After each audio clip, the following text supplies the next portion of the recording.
Inflation and political division are two key issues for voters, according to a new political poll released by Morningside University. Now, of the 600 people who responded to the poll, 15% say inflation is the most important issue that faces the nation.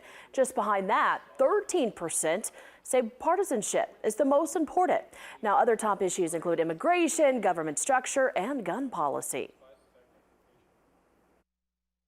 The polarization all the way up at the national level and trickled down through the state and local level. So it's definitely, it wasn't surprising that political polarization is the top issue. Focusing on Iowa, education was the top political issue.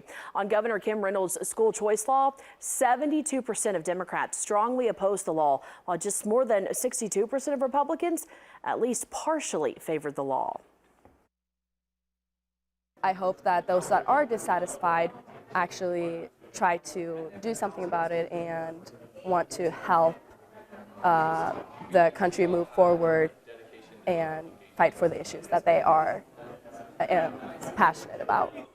The poll showed U.S. Senator Joni Ernst of Iowa with a 45% approval rating. Her Senate colleague Chuck Grassley did slightly better at just more than 46%.